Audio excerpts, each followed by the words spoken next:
Bonjour et bienvenue dans le podcast Audarise, le podcast qui permet de t'élever avec audace. Je suis Stéphanie, coach certifiée spécialisée en leadership. Ma mission, que tu développes ta confiance en passant à l'action et en t'affirmant pour faire passer ta vie professionnelle au niveau supérieur. Entrepreneur depuis 15 ans, j'ai dû me challenger et je te parlerai ici de leadership au féminin, de mindset, d'audace, de communication positive et de réussite. Allez, installe-toi confortablement, c'est parti. Hello, bienvenue dans cet épisode 45. Aujourd'hui, je vais te parler d'un sujet très personnel. Il y aura forcément des blancs, des moments où je vais réfléchir à ce que je vais te dire et comment je vais utiliser les bons mots. En fait, je vais te parler de mon parcours. Ça fait 15 ans, comme tu le sais certainement, que je suis entrepreneur. Et en fait, dans ces 15 années, il s'est passé une quantité de choses incroyables, tellement incroyables qu'en fait, aujourd'hui, je suis à une grande transition. C'est-à-dire que je viens d'arrêter de vendre ma première activité qui fonctionnait très bien pour être dans cette seconde de coaching 100% alignée.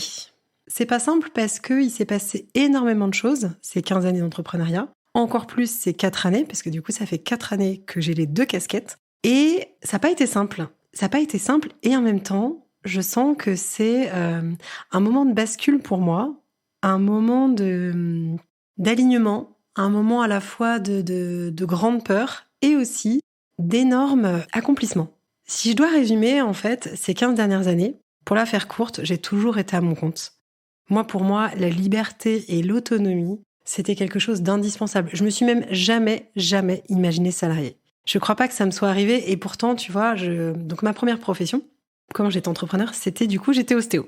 Et en fait, je me suis toujours imaginée, je me souviens très bien, déjà, c'était CE1 ou CE2, je me revois dans le couloir dire à mes copines, moi, de toute façon, je serai médecin ou je serai dans la médecine parce que je connaissais pas vraiment. Mon objectif, c'était d'accompagner. C'était d'aider les gens. Alors, je pense que j'avais une belle casquette de sauveuse déjà à l'époque, mais dès que je me projetais, je me suis jamais imaginée à l'hôpital, je me suis jamais imaginée bosser avec d'autres personnes. C'était moi et mes patients à ce moment-là. C'était vraiment moi chez moi comme je l'entends, moi, la petite gamine qui aime décider et qui, en grandissant, a continué d'aimer décider, qui avait du mal aussi à gérer la frustration et qui, en grandissant, a encore parfois du mal à gérer la frustration.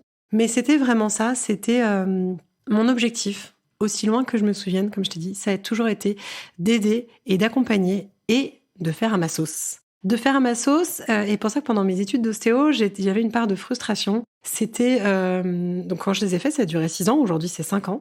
J'ai à la fois adoré et en même temps, j'aime pas les normes, j'aime pas les cases, j'aime pas les process, j'aime pas quand les choses sont trop rigides. Et là, en fait, on te demandait pendant ces études de faire des trucs hyper précis, hyper pointus, alors, s'il y a des ostéos qui m'écoutent, ils comprendront, mais de diagnostic d'un blocage mécanique sur une vertèbre avec des paramètres hyper compliqués, là où moi, j'ai toujours été beaucoup plus dans l'intuition, dans le feeling, dans le ressenti. Mes patients me l'ont tous hyper bien rendu parce que ils revenaient, ils étaient contentes. En fait, si tu veux, quand je me suis lancée, c'était du coup il y a 16 ans même maintenant. En fait, en 6 mois, c'était carton plein. J'avais alors encore une marge de progression, mais j'avais exactement ce que je voulais. J'avais à la fois du plaisir, de la fluidité, de l'argent et du temps. Et ça, pour moi, c'était le Saint Graal. C'était l'expression même de la liberté, de l'autonomie. Je me sentais utile. Et je me sentais reconnue parce que j'avais du monde, parce que j'avais de l'argent aussi, parce que pour moi, la reconnaissance passait et passe encore par l'argent aussi, c'est vrai.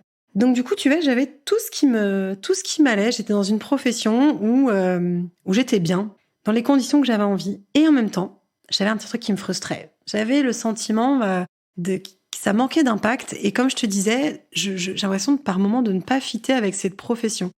Pourtant, j'ai fait beaucoup de formations et je trouvais pas l'essence vraiment de ce à quoi je voulais contribuer. Il y a toujours une petite part de frustration, malgré tous ces avantages qui étaient au fond de moi, qui étaient présentes à me dire, mais je suis pas encore 100% à ma place. C'est quoi c'est quoi le vrai truc? Et en fait, à partir de ma première grossesse, du coup, elle a 11 ans aujourd'hui, ma fille, donc depuis 12 ans, on va dire, j'ai commencé à réfléchir à des questions beaucoup plus existentielles qui vont très bien avec mon cerveau HP. C'est dire, mais à quoi je veux contribuer? C'est quoi ma place dans le monde? Comment je vais faire pour qu'elle ait confiance en elle? Comment je vais faire pour m'épanouir, pour être la maman que j'ai envie d'être, pour qu'elle soit elle aussi libre et autonome? Je viens d'une famille où on prône le matriarcat et où pourtant, je dirais que c'est pas si sûr que ça, que les femmes ont une place énorme. Ce qui génère pour moi, chez moi, beaucoup d'injustice, de colère, de frustration aussi. Et j'avais vraiment cette notion de place. Parce qu'il y a 12 ans, je me suis dit, mais comment je vais faire pour que ma fille, à ce moment-là, et ensuite j'en ai eu une deuxième, ait confiance en elle, comment elle va pouvoir tout réaliser? J'ai toujours eu une quête, que ce soit en ostéo ou finalement dans toute cette partie éducation positive, développement personnel, de comment on peut non pas être parfait, mais être meilleur. Comment on peut développer son potentiel. Et quand je dis être meilleur, c'est pas faire mieux, c'est pas s'en demander toujours plus, même si je pourrais parler en long, en large et en travers avec toi du fait que je me demande souvent beaucoup et que j'en demande forcément beaucoup aux autres. C'est en fait plutôt comment on se met pas de frein. Comment on est vraiment acteur de sa vie. Comment on ne gâche pas ces jours, ces semaines, ces mois, ces années présents ici. Pour moi, il y a une notion c'est pas tellement la performance. Tu vois, moi, j'ai été, quand j'étais jeune, très sportive. Beaucoup de sport, toujours de la compétition. Et c'est un truc que pendant des années, j'ai détesté. Le fait de s'en demander toujours plus, d'aller, mais ça n'empêche que c'est quand même ce que je suis au fond de moi. Mais pas dans le côté individualiste, pas dans le côté faut faire toujours mieux et puis on va se flageller si on n'y arrive pas, plutôt dans l'amélioration continue. C'est plus ça. Mais l'amélioration par rapport à cette notion de bien-être et d'équilibre. L'objectif, c'est pas juste de se dire, alors du coup, je parle anglais, je parle pas anglais assez bien, du coup, je vais continuer les cours et je vais en faire et je vais m'en demander et je vais être jamais satisfait de ce que je suis. Non, c'est plutôt de se dire comment, plus ça va, plus je vais être libre. Comme je te disais, la liberté, c'est hyper important pour moi. Comment je vais être alignée. Et en fait, au bout de ces années d'entrepreneuriat et surtout d'ostéo, je me sentais que j'étais pas complètement alignée, que j'étais pas complètement à place. Donc j'ai fait des formations, j'en ai fait plein dans différents domaines. Et avec ma première grossesse, il y a aussi une énorme partie que je ne connaissais pas, même si en ostéo j'avais une approche très émotionnelle, très énergétique, qui me sert d'ailleurs aujourd'hui dans mes coachings. C'est vraiment à un moment, je me suis dit, il y a quand même une histoire de place, de posture, il y a un truc qui se joue. Et j'ai découvert, d'abord après cette naissance, le Pilates. Je me suis formée au Pilates. J'ai donné des cours de Pilates. J'ai adoré donner des cours de Pilates. Je l'ai fait pendant 4-5 ans. C'était pour moi la suite complémentaire de la partie ostéo parce que ça travaillait sur la posture. Ça travaillait pas sur la posture, ça travaillait sur les muscles profonds. Ça permettait justement d'améliorer, que ce soit le sommeil, la qualité de vie, la souplesse, la force aussi. Et surtout, ce que j'aimais par rapport à l'ostéo, c'est qu'il y avait un côté autonomie. C'était que je montrais ou je faisais faire des exercices que les gens pouvaient reproduire chez eux sans mon intervention. Parce que ce que j'ai compris assez vite, c'était que la partie qui me frustrait dans l'ostéo, c'est que je ne voulais pas sauver les gens, je voulais rendre les gens autonomes. Et le travail de l'ostéo, si tu y es déjà allé, c'est qu'en fait, c'est l'ostéo qui bosse. Donc oui, bien sûr, on est là pour être point d'appui, ce que je retrouve aussi beaucoup dans le coaching. Et ça n'empêche que tu peux pas te faire tes manip ostéo tout seul. Tu peux avoir conscience de ton corps, et ça c'est hyper important, et c'est aussi le lien que je faisais avec le Pilates. Tu peux avoir conscience de ton corps et ne pas réussir à te bloquer. Ce que j'ai compris aussi, dans toute cette approche énergétique et émotionnelle du corps, c'était que si tu ne levais pas les blocages émotionnels, tu aurais des blocages mécaniques qui reviennent tout le temps. C'est aussi pour ça que je me suis intéressée ensuite à tout ce qui était développement personnel.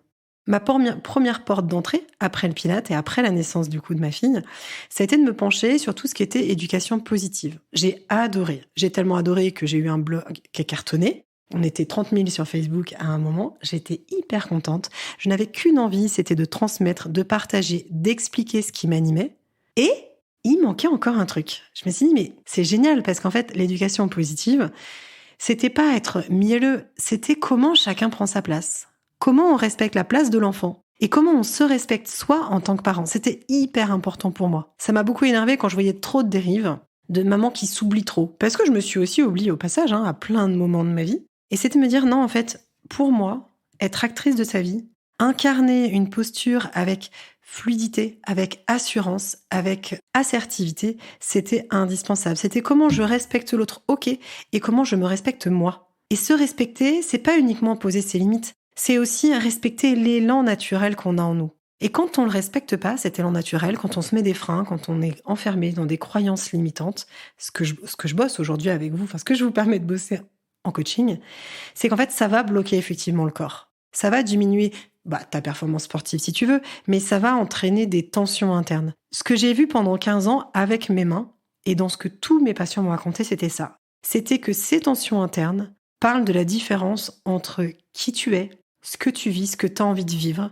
ce que tu fais. Et je dis pas que c'est simple. Je dis que je me sentais frustrée en ostéo de pas aller plus loin, de pas proposer plus. Et c'est pour ça que le coaching m'a beaucoup interpellée.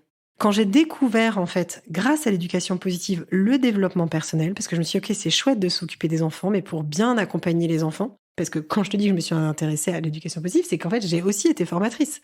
J'ai été formatrice, j'ai animé des ateliers parents, des ateliers pour les professionnels, je suis allée dans les écoles, tout ça toujours en parallèle de la partie ostéo, parce que c'était l'être dans sa globalité qui m'intéressait. Donc toute cette partie-là, au bout d'un moment, je me suis dit, c'est chouette de vouloir bien accompagner les enfants, mais pour bien accompagner les enfants, il faut être bien dans sa peau en tant que parent. Parce que moi, j'avais besoin de me sentir bien dans ma peau en tant que maman. L'éducation positive, c'est l'autonomie, la responsabilisation, c'est la liberté aussi, et le fait de faire attention aux autres. C'est vraiment une notion pour moi, l'éducation positive, de bienveillance et de fermeté. C'est comment je pose un cadre, comment je suis soutenue par ce cadre-là, et comment j'ai aussi du libre arbitre. C'est vraiment une histoire pour moi, l'éducation positive, d'autonomie et de responsabilisation. Et qui dit autonomie et responsabilisation, dit aussi gestion des émotions. Et là encore, je faisais des boucles sur la partie ostéo. Pendant ces 15 ans d'ostéo, je pense que mes patients ont vu évoluer au fil des pratiques, au fil de mes formations, au fil de mes découvertes, aussi bien mon discours que ce que je mettais. Beaucoup, puisque là j'ai terminé, m'ont dit « mais qu'est-ce qu'on va faire sans vous ? Comment ça va se passer ?» Ça m'a énormément touchée parce qu'en fait, j'ai insufflé quelque chose autour des prises de conscience, autour de la psychologie. Mais j'avais envie de plus. Je dis pas que j'ai pas eu peur, et je vais y revenir, mais j'avais envie de plus. Le développement personnel, pour moi, c'est vraiment comment on prend sa place. Comment on va gérer ses émotions. Et moi, j'ai eu beaucoup de colère, beaucoup de peur, beaucoup de frustration. Je suis encore en train de continuer alors pas les gérer, mais à faire avec, à m'écouter. Comment on s'écoute, en fait? C'était vraiment ça. C'était aussi bien sur la partie ostéo que sur la partie coaching, c'est qu'est-ce que tu as au fond de tes tripes qui a besoin de s'exprimer pour que tu te sentes pleinement vivante, actrice. Et donc, j'étais frustrée pendant ces 15 années, même si ce métier était fabuleux, même si les patients me le rendaient, j'allais dire au centuple, même si j'avais une liberté financière et de temps qui était top, j'avais envie d'autre chose.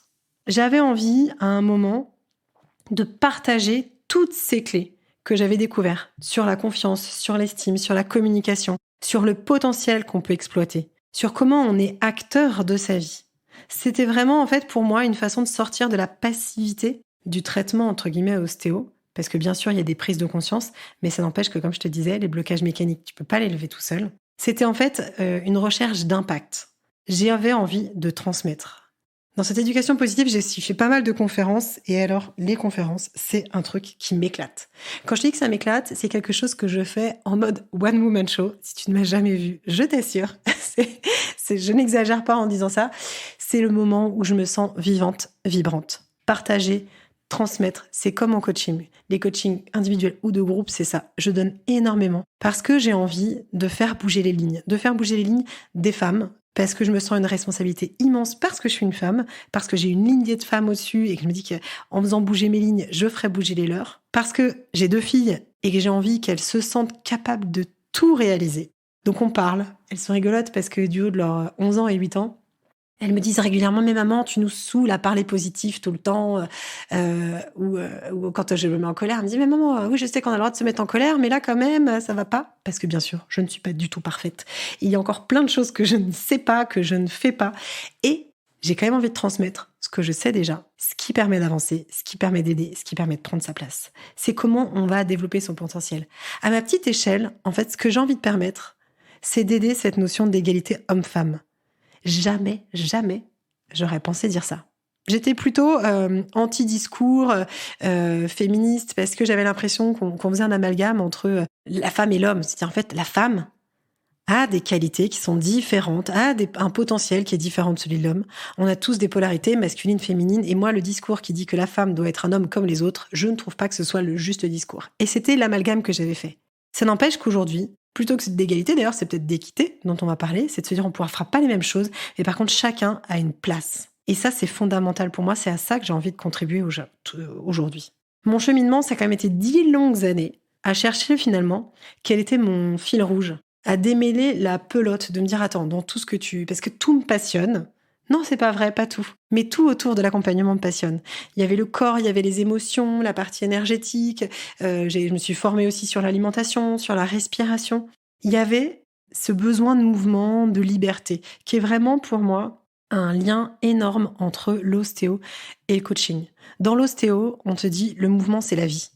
Eh bien, je trouve qu'en coaching, c'est exactement pareil. C'est le mouvement, c'est le changement. Le coaching, c'est ça. Donc en fait, il y avait ce fil rouge que j'ai fini par trouver. C'est-à-dire que pendant 10 ans, je me suis dit, mais c'est pas possible, Stéphanie, tu pars dans tous les sens. Attends, t'as quand même fait un truc en éducation positive, t'as été prof de pilates, t'as fait des formations en nutrition, en énergétique, sur la respiration, et là maintenant encore le coaching. Et finalement, à un moment, je me suis dit, mais ça y est, je suis arrivée là où alors pas forcément, non, j'aime pas dire ça, je ne suis pas arrivée là où j'avais envie d'être. Je suis, parce que je pense qu'on évolue constamment, je suis là où je me sens 100% bien aujourd'hui. J'ai passé 4 ans à avoir les doubles casquettes d'ostéo et de coach. Je t'avoue que je me suis un peu épuisée parce que j'arrivais pas à choisir, j'arrivais pas à assumer, moi aussi qui dit faut assumer, faut être actrice, etc. Je faisais les deux, j'arrivais pas à lâcher parce que c'est dur. C'est dur de lâcher le connu, confortable ou inconfortable, comme on veut, pour se lancer dans l'inconnu. Parce que même si ce coaching, c'était quelque chose qui m'animait, dont je parlais en long, en large et en travers, je pense que j'ai saoulé une quantité de copines, de potes avec tout ça, c'est ce qui me fait vibrer. C'est ce qui est au fond de moi. Mais entre assumer que c'est au fond de moi et me dire je lâche ce qui fonctionne, je lâche un business qui tourne hyper bien pour aller vers quelque chose où il y a tout à construire, ça n'a pas été simple.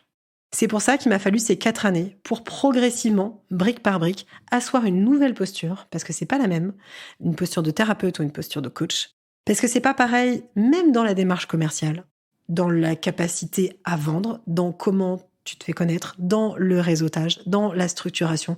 En tant qu'ostéo, c'est très simple, hein. Surtout il y a 15 ans, j'ai posé ma plaque, 6 mois après, je n'avais fait aucune action particulière, j'avais du monde. J'avais du monde et je vivais très bien mon activité. En coaching, aujourd'hui, ça ne fonctionne pas comme ça. Aujourd'hui, il y a besoin d'être visible, il y a besoin de se montrer. Donc j'ai dû lever plein de freins qui m'ont permis, grâce à ce développement personnel, d'arriver là où j'en suis aujourd'hui. C'est-à-dire que pendant 4 ans, je pense qu'en moyenne, j'ai dû bosser entre 45 et 50 heures par semaine, ce qui est loin de mon quotidien idéal. Parce qu'en fait, puisque je te disais que mon objectif, c'est l'autonomie et la liberté, pour moi, la richesse, c'est d'avoir du temps.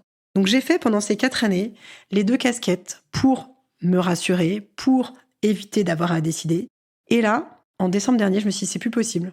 À un moment, il va falloir que je sois 100% alignée pour trouver mon équilibre pro-perso, pour avoir de la sérénité, pour avoir de l'énergie, pour avoir plus de temps avec mes filles, pour avoir plus de temps pour mon couple. Et pour ça, j'ai dû dépasser ma peur du manque, je te le donne en 1000, la peur de manquer d'argent. Parce que même si le coaching, c'est ce qui m'anime depuis 4 ans, ce qui me rapportait le plus d'argent, c'était la partie ostéo. Et en fait, si tu veux, je suis passée de 2 tiers d'ostéo avec 1 tiers de coaching à se dire, là, c'est là, fin juin, j'ai décidé, je ne fais que du coaching. Parce que c'est ma place, parce que c'est là où j'excelle, parce que c'est là où je m'éclate. C'est ça qu'il va falloir que je développe. Et pour le développer encore plus, à la hauteur de mes ambitions, j'ai dû lâcher de façon transitoire quelque chose qui me rapportait plus que ce que j'ai aujourd'hui. J'ai dû me faire confiance. Alors certains me disent, Stéphanie, putain, t'es hyper courageuse quand même à 40 ans de tout relancer, de tout redémarrer, t'avais déjà une activité qui tournait hyper bien. Bah ouais. Et en même temps, j'ai envie d'être 100% alignée, 100% honnête avec ce que je veux. J'ai pas du tout envie, ceux qui me connaissent rigoleront quand je dis ça, je ne veux pas une vie où je me contente. Je ne veux pas une vie où je passe mon temps à faire des compromis avec mes envies. Alors oui, clairement, je te dis, je suis hyper exigeante. Hyper exigeante avec moi et forcément, je vais pas te mentir, avec les gens qui m'entourent. Comme je le suis aussi en coaching, parce que j'ai envie de te pousser, que tu ailles encore plus loin. Quand on me dit que je suis courageuse, j'écoute, je sais pas si je suis courageuse ou si je suis folle, mais ce qui est sûr, c'est qu'en fait, c'est un vrai choix que je pensais faire plus tard et que je n'ai plus eu envie de reculer. Parce que pour moi, c'est indispensable d'être libre, d'être heureuse et d'être épanouie. Et pour ça, ça passait par ce choix difficile qui aujourd'hui me prouve quand même chaque jour que j'ai eu raison. J'ai fait une transition, là ces 6 derniers mois, en diminuant progressivement toute la partie ostéo et en le en le transmettant à la collaboratrice qui est avec moi depuis déjà, je sais plus si ça faisait 5 ans ou 6 ans. Je suis partie en confiance avec que des patients qui ont été d'une gentillesse, d'une douceur, d'une bienveillance dans leurs mots, dans leur reconnaissance. Alors ça a été pas évident, parce qu'effectivement, il y en a plein qui m'ont dit « mais comment on va faire sans vous ?» Et en même temps, à un moment, il faut se faire passer en premier. Tu vois, moi, mon gros travail, c'est qu'avec ce niveau d'exigence, j'oublie parfois aussi de me faire passer en premier. Et là, j'ai décidé que mon objectif n'était pas de passer à côté de ma vie. C'était vraiment d'incarner ce que je prône tous les jours. Qu'il est possible d'avoir ce quotidien idéal en se donnant les moyens. Donc, je te cache pas, c'est une prise de risque. Heureusement, mes filles ne font pas leurs études aujourd'hui. Mais en attendant, je sais que par rapport aux objectifs que je m'étais déjà fixés, je les ai déjà atteints. Je suis alignée avec mes choix. Je dis pas qu'il n'y a pas de peur. Je dis pas qu'il me reste pas encore des choses à construire. Loin de là. Mais ce qu'il y a de bien, c'est qu'avec cette décision, qui était une décision qui m'a fait des montagnes russes pendant 6 mois, à me dire « Ah, c'est génial, mon Dieu, qu'est-ce que j'ai fait ?» Non, mais quand même, c'est bien. C'est qu'en fait, là, je sens que j'ai ouvert, en fermant cette porte, j'ai ouvert celle du champ des possibles. Là où je restais à un niveau qui ne me satisfaisait pas sur le développement du coaching, là, tout est possible. Là, tout est en train d'augmenter, de se construire, parce que j'ai laissé de l'espace. Parce qu'à un moment, j'ai décidé que je n'avais plus peur de manquer d'argent, de manquer de sécurité. J'étais prête à m'engager pleinement.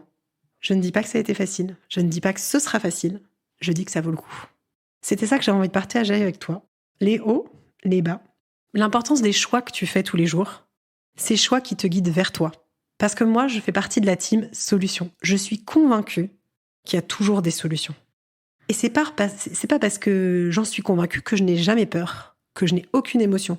Ceux qui me connaissent te diraient que Stéphanie, elle est sympa, mais putain, effectivement, ça bouge. Ça bouge parce que je ris très fort, parce que je peux crier très fort, parce que je peux pleurer régulièrement très fort. Je fais partie, avec ce cerveau HP, de la team « je suis trop ». Bah ouais, mais en fait, je n'ai pas envie de cette vie où je m'oublie, d'une vie où je ne vais pas vers mes rêves. C'est hyper important parce que pour moi, on n'a qu'une vie et j'ai envie de la vivre pleinement.